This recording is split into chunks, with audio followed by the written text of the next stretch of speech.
పాటించే వాళ్ళు గొప్పతనమైన వాళ్ళు వచ్చి అడిగింది ఏంటంటే, మాకు ప్రార్థించుకోవడానికి మాకు మస్జిద్ లేదు అంటే, ఆయన కోట ప్రాంగణంలో మస్జిద్ కట్టించారు. సనాతన ధర్మాన్ని పాటించే వ్యక్తి తాలూకు విలక్షణం. అలాగే అనేక మంది సంస్థానాలు కానీ అందరూ కూడా పోర్చుగీస్ నుంచి వచ్చినా ఎవరు వచ్చినా క్రిస్టియానిటీని తీసుకొచ్చినా కానీ అందరికీ సమానంగా ఈ దేశం తీసుకుంది. పార్సీల్ని తీసుకుంది లోపలికి, జొరాస్ట్రియన్స్ని తీసుకుంది. ఏ మతం వచ్చినా లోపలికి తీసుకుంది, ఇముడ్చుకుంది తప్ప ఇంకో మతాన్ని ఎప్పుడు ద్వేషించాల. కానీ ఈరోజు నేను మాట్లాడుతుంది ఈ ప్రాయశ్చితం దేనికి మా దీక్ష అనుకుని నేను ఎప్పుడు మీ అందరికీ తెలుసు. 5 సంవత్సరాల వైసీపీ పాలనలో ఇదే దేవాలయంలో కనకదుర్గ అమ్మవారి రథం తాలూకు మన సింహాలు మాయమైనవి, కొన్ని ఇబ్బందులు తప్పులు జరిగినాయి అంటే ఒక్కొక్కరు ఎలా మాట్లాడారు వైసీపీ నాయకులు. వాళ్ళెవరు ముస్లిమ్స్ కాదు, హిందూస్ కాదు, వాళ్ళెవరు ముస్లిమ్స్ కాదు, క్రిస్టియన్స్ కాదు, హిందువులే అందరూ. పొద్దున్న లేస్తే తాళ్ళు కట్టుకునే వాళ్ళు, బొట్లు పెట్టుకునే వాళ్ళే. కానీ ఒక తప్పు జరిగింది, ఒక అపవిత్రం జరిగింది అంటే పదవులు అనుభవిస్తూ ఉన్నవాళ్ళు, పొద్దున లేస్తే గుళ్ళకి వెళ్ళేవాళ్ళు, వీళ్ళు అపహాస్యం చేస్తూ ఉన్నారు, వీళ్ళు వెటకారం చేస్తూ ఉన్నారు. ఈ ఎంటైర్ ఈ విషయంలో వాళ్ళు మతం పుచ్చుకున్నారా లేదా నాకు అన్నీ తెలియదు. వైవి సుబ్బారెడ్డి గారు ఉన్నారు, భూమన కరుణాకర్ రెడ్డి గారు ఉన్నారు, వారి కుటుంబ సభ్యులు ఉన్నారు. ఎవరైనా సరే మీరు మతం పుచ్చుకున్నారా లేదా నాకు తెలియదు. అవన్నీ అది మీ బయటికి చెప్పుకుంటారా లేదు నాకు తెలియదు. నేను అది కూడా మాట్లాడట్లా. కానీ మీరు బాధ్యత తీసుకున్నారు. మీరు హైందవ ధర్మాన్ని కాపాడుతానని మీరు బాధ్యత తీసుకున్నప్పుడు కాపాడాల్సిన అవసరం మీ మీద ఉంది. బోర్డుని మీరు స్థాపించారు, మేము స్థాపించాల. తప్పులు జరిగినాయి. తప్పులు జరిగితే వైఎస్ జగన్ గారు ఏం చెప్పాలి? ఒకవేళ నాకు తెలియకుండా మేము ఆయన బ్లేమ్ చేయట్లా. కానీ మీ ఆధ్వర్యంలో జరిగింది, మీరు కాన్స్టిట్యూట్ చేసిన బోర్డు వల్ల జరిగిన తప్పిదాలు ఇవి, మేము కనుగొన్నాం. ల్యాబ్ టెస్టులు ఇవన్నీ మేము ఆటలాడతామా? ఇవన్నీ బాధ్యత లేదా? కనుక చాలా బలమైన సనాతన ధర్మాన్ని పాటించేవాడిని. దాకా మా ఇంట్లో రామనామం ఉండేది, రామ జపం ఉండేది మా ఇంట్లో. అలాంటి రామభక్తులం మేము. కానీ రామతీర్థం విగ్రహాన్ని, రాముడి విగ్రహాన్ని శిరచ్ఛేదం జరిగినప్పుడు ఒక సగటు సనాతనవాదిగా, సగటు హిందువుగా బయటకు వచ్చి చాలా గొడవలు చేయగల సత్తా ఉన్నవాడిని గుర్తుపెట్టుకోండి. ముఖ్యంగా వైసీపీ నాయకులకి, నన్ను విమర్శించే దేశ యావత్తు నన్ను విమర్శించే ప్రతి ఒక్కరికి తెలియజేస్తున్నా, గొడవ పెట్టుకోవాలంటే చాలా బలంగా గొడవ పెట్టుకోవాలి. కానీ నాది పేదవాళ్ళ కష్టాలు, క్రిమినలైజేషన్ ఆఫ్ పాలిటిక్స్, వీటి మీద మేము మాట్లాడతాం, వీటి మీద తప్పించాం. ప్రజలు బాగుండాలి, కాన్స్టిట్యూషన్ వాల్యూస్ని అప్హోల్డ్ చేయాలి, రాజ్యాంగం బాగుండాలి, వీటి కోసం తపన పడేవాళ్ళం. కానీ సెక్యులరిజం పేరు మీద, secularism is not one way, it's 2 way. Secularism అంటే కూర్చోబెట్టి ఒక్క సైడ్ నుంచి వచ్చేది కాదు, అన్ని సైడ్ నుంచి రావాలి. ఇది చాలా ఆవేదన కలిగిస్తుంది. కొన్ని దశాబ్దాలుగా చూస్తున్నారు ప్రతి హిందువు. దీంట్లో మిగతా మతాల ప్రస్తావన కంటే కూడా నేను ఎక్కువ ప్రస్తావన చేస్తుంది హిందూ ధర్మాన్ని పాటించి, వాళ్ళు వ్యక్తిగతంగా పాటించి బయటకు వచ్చేటప్పటికి మీడియా వారి కోసమో లేదంటే ఇంకొంత ఎవరైనా సాటిస్ఫై చేయడం కోసం తెలియదు, కానీ సాటి హిందువులు తోటి హిందువులను తిడుతూ ఉన్నారు. ఇది చాలా ఆక్షేపణీయం. దీంట్లో నేను ముస్లిమ్స్ నిందించట్లా, అది క్రిస్టియానిటీ నిందించట్లా, కానీ బాధ్యత తీసుకున్న హిందువుల్ని నేను నిందిస్తున్నాం. బాధ్యత మీది. మీరు యథాలాపంగా వచ్చి ఇది పొలిటికల్ పదవులు, విగ్రహాలు పోతే మేము ఇల్లు కట్టుకుంటాం, వాకిళ్ళు కట్టుకుంటాం, ఏం మాటలవి?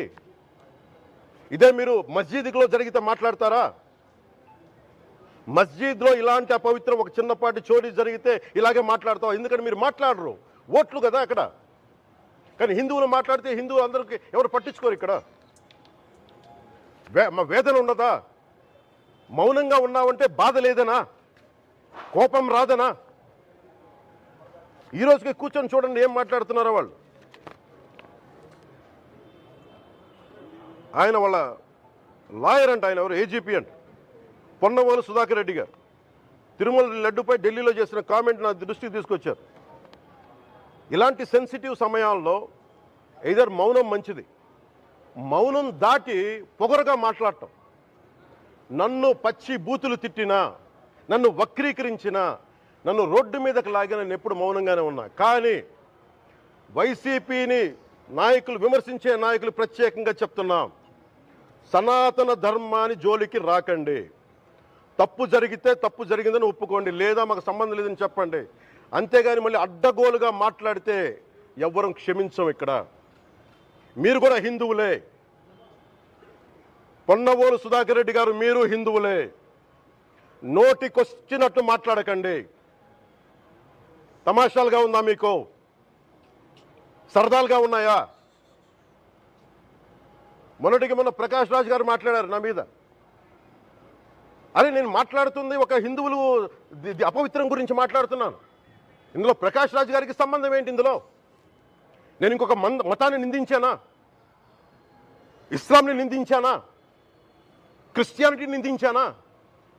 అపవిత్రం జరిగింది, ఇలా జరగకూడదు, ఫుడ్ అడల్టరేషన్ జరిగిందని మాట్లాడుతుంటే దీన్ని గోల చేయకూడదంటే, అంటే తప్పు జరిగినప్పుడు మాట్లాడకూడదా? ఒక అపవిత్రం జరిగితే మాట్లాడకూడదా? దేవతా విగ్రహాలను శిరచ్ఛేదం చేస్తే మాట్లాడకూడదా? ఏం పిచ్చి పట్టింది ఒక్కొక్కళ్ళకి? ఎవరి కోసం మాట్లాడుతున్నారు మీరు? ప్రకాష్ రాజ్ కూడా చెప్తా ఉన్నాను, నాకు మీరంటే గౌరవం, I have extreme respect for you. కానీ when it comes to secularism, Prakash Raj garu, it's a two way, not one. I have extreme respect for you, you know that. మీరు secularism is all, it is not way. హిందువుల మీద దాడినప్పుడు వచ్చి మాట్లాడటం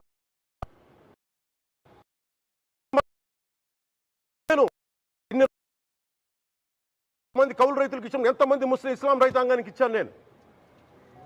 ఇదే ఎన్ని మద్రాసాలకి డబ్బులు ఇచ్చాను నేను, 25 లక్షలు 30 లక్షలు ఇచ్చాను, నేను ఇచ్చినవాడిని. నేను నాకు అన్యమతం ఇస్లాం మీద గౌరవం ఉన్నవాడిని, క్రిస్టియానిటీ మీద గౌరవం ఉన్నవాడిని, చిన్నప్పటి నుంచి కూర్చొని మిషనరీ స్కూల్లో చదువుకున్నవాడిని. నా టీచర్ చెప్పిన సూక్తి, తను తగ్గించుకున్నవాడు హెచ్చింపబడినని చెప్పి బైబుల్ సూక్తిని ప్రతిసారి కోట్ చేస్తూనే ఉంటాను. ఇది నా గౌరవం, ఇది నేను చూపించే గౌరవం.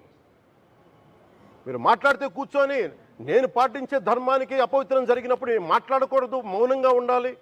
సెక్యులరిజంకి విఘాతం అంటే ఏంటి? సెక్యులరిజంకి విఘాతం నా ఇంటి మీద దాడి జరిగినప్పుడు నేను మాట్లాడకూడదా? నా ఇల్లు 10 మందికి ఆశ్రయం ఇస్తుంది. నా సనాతన ధర్మం అన్ని ధర్మాలకి ఆశ్రయం అయితే దానికి దాడి జరిగినప్పుడు, దాని మీద అపవిత్రం జరిగినప్పుడు దానికి కూడా మాట్లాడకూడదంటే ఏం మాట్లాడాలి మీతోటి? ప్రకాష్ రాజ్ గారు, you have to learn your lessons. I respect you. It's not just Prakash Raj Garu, all the people who thinks in the name of secularism, you're going haywire. Let me tell you guys, we are extremely hurt. Don't make a mockery out of our sentiments. We are deeply, deeply hurt.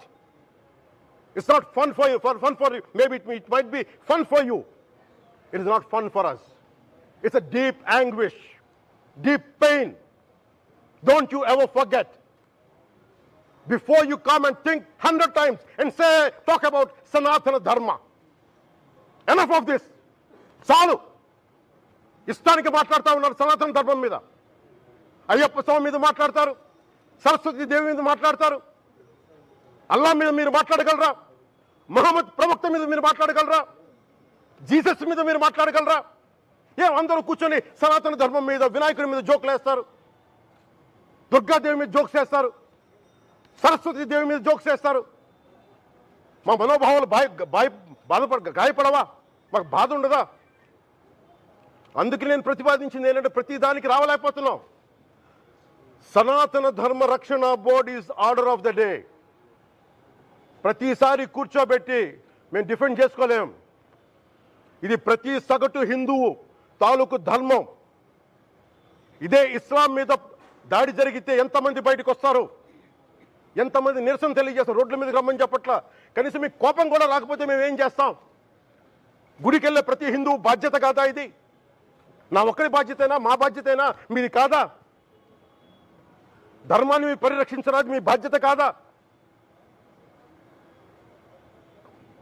ఈయన పొన్నవోలు సుధాకర్ రెడ్డి గారు మాట్లాడేది, పంది కొవ్వు చాలా ఖరీదైంది, ఆ కొవ్వు లడ్డు నెయ్యితో ఎలా కలుపుతారు? నెయ్యి 300 రూపాయలు ఉంటే పంది కొవ్వు 1200 రూపాయలు. బంగారంతో రాగి కలుపుతారా? ఇత్తడిలో పుత్తడి కలపరు. చెంబు తయారులో ఎవరైనా బంగారం కలుపుతారా? మదమెక్కిన మాటలు పొన్నవోలు సుధాకర్ రెడ్డి గారు. మదమెక్కి వస్తే ఇట్లాంటి మాటలే వస్తాయి. మీరు నా మీద కోర్టులో కేసులు వేసుకుంటారో ఏమి చేసుకుంటారో చెప్తా. మీరు ఏజీపీలు కదా, మీ దగ్గర వేల కోట్ల డబ్బులు ఉన్నాయి కదా, వేసుకోండి కోర్టులో, చెప్పండి. సనాతన ధర్మానికి నోటికొచ్చినట్టు మాట్లాడితే మిమ్మల్ని అందరినీ రోడ్ల మీదకి లాగుతాం, గుర్తుపెట్టుకోండి. తప్పు జరిగింది, ప్రాయశ్చిత్తం చేసుకోండి, లేదంటే మౌనంగా మాట్లాడకుండా ఉండండి అంతే. మా మనోభావాలు ఇంకా రెచ్చగొట్టేలా మాట్లాడొద్దు. భూమన కరుణాకర్ రెడ్డి గారు మాట్లాడతాను నేను వెళ్ళి హై డ్రామా. రాజకీయ మనసు ఉన్న వాళ్ళు అత్యంత దారుణంగా ప్రవర్తిస్తున్నారండి. లడ్డు కలుషితమైంది అంటున్నారు. కల్తీ నెయ్యితో తప్పు చేసి ఉంటే సర్వనాశనం అయిపోతాం, రక్తం కక్కుని చచ్చిపోతాం. మీ నాశనం మొదలైంది. రెండోది, అది భగవంతుడికి వదిలేస్తున్నాను. వైవి సుబ్బారెడ్డి గారు విచారణకి రావాలంటే రికార్డులు ఆయనకి ఇవ్వాలంట. మీరు ప్రభుత్వంలో రికార్డులు మాకు ఇచ్చారా? మాకు ఏం మాట్లాడుతున్నారు మీరు? మీరు కూడా విచారణకు సిద్ధంగా అండి. అసలు ఈవో ధర్మారెడ్డి గారు, ఆ మనిషి గాయబ్. ఈరోజు దాకా లేడు ఆయన. ఈరోజు దాకా మళ్ళీ కనిపించలా. ధర్మారెడ్డి గారు, నేను మిమ్మల్ని చూశాను ఆ రోజున. నేను దర్శనానికి వచ్చినప్పుడు మీరు అందరూ ఎలా ప్రవర్తించారో నాకు తెలుసు, నేను చూశా. తిరుమలని ఇష్టారాజ్యంగా చేశారు, అది వ్యాపార కేంద్రంగా చేశారు, ఆధ్యాత్మిక కేంద్రం నుంచి పర్యాటక కేంద్రంగా చేశారు అది. ఇదే మీరు మక్కాకి వెళ్తే ఇలాగే ప్రవర్తిస్తారా? మీరు ఒకసారి మక్కాను చూసి నేర్చుకోండి. ఇస్లాంని పాటించే ప్రతి ముస్లిం ఎంత పవిత్రంగా పాటిస్తాడో చూడండి. అక్కడ అథారిటీస్ని అడగండి. ఒక చిన్నపాటి మస్జిద్కి వెళ్తే ఎంత పవిత్రంగా చూసుకుంటారో చూడండి. ధర్మారెడ్డి గారు, మీరు హిందువులా? మీ ఇష్టానికి మీరు చేసేసుకుంటారా? మీ బిడ్డ చనిపోయాడు, చనిపోయిన కనీసం 11 రోజులు లోపలికి రాకూడదంటే ఈ లోపల వచ్చేస్తారా మీరు? మేము మర్చిపోయామనుకుంటున్నారా? ఆగమ శాస్త్రం చెప్పింది మీకు ఇదేనా? అంటే గవర్నమెంట్ ఉద్యోగులు అయితే ప్రభుత్వం మీ నియమిస్తే మీ ఇష్టానికి చేసేసుకుంటారా? మాకు బాధలు ఉండవనుకుంటున్నారా? ఇదే మీరు ఒక ఇస్లాంకి చేస్తే అపచారం జరిగితే మీరు ఏం చేస్తారు? బయట రోడ్ల మీదకి వచ్చి మీరు కూర్చోబెట్టి దాన్ని పొలిటికలైజ్ చేస్తారు. మీరు పొలిటికలైజ్ చేస్తారు. నేను నిజంగా చెప్తున్నా, జగన్మోహన్ గారికి కూడా చెప్తున్నా, మీరే కనుక, నేనే కనుక సనాతన ధర్మం మీద పోరాటం చేయాలని నన్ను ఆపేవాళ్ళు ఎవరు లేరు ఈ దేశంలో, గుర్తుపెట్టుకోండి. నేను కనుక సనాతన ధర్మం కోసం నేను పోరాటం చేస్తే చచ్చిపోవడానికి సిద్ధం నేను. కానీ నేను అక్కడి దాకా తీసుకెళ్ళిన విషయాలు, దానికి నిదర్శనమే రామతీర్థ రాముల వారి విగ్రహం శిరిచ్ఛేదం జరిగినప్పుడు ఒక్క మాట మాట్లాడకుండా చెప్పి కూర్చున్నాను.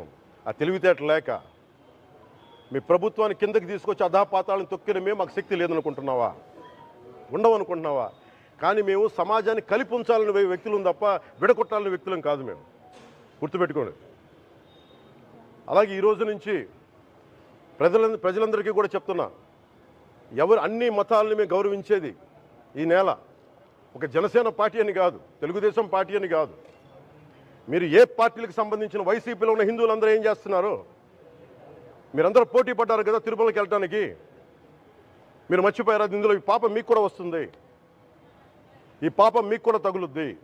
మీ మౌనం కూడా మొత్తం జాగ్రత్త, తరాలు నాశనం అయిపోతాయి. మీ మౌనం మంచిది కాదు. ఇది ఒక వెంకటేశ్వరుడికి జరిగింది కాదు, భగవంతుడికి, నిరాకారుడు, ఆయనకి ఇవేం పట్టవు.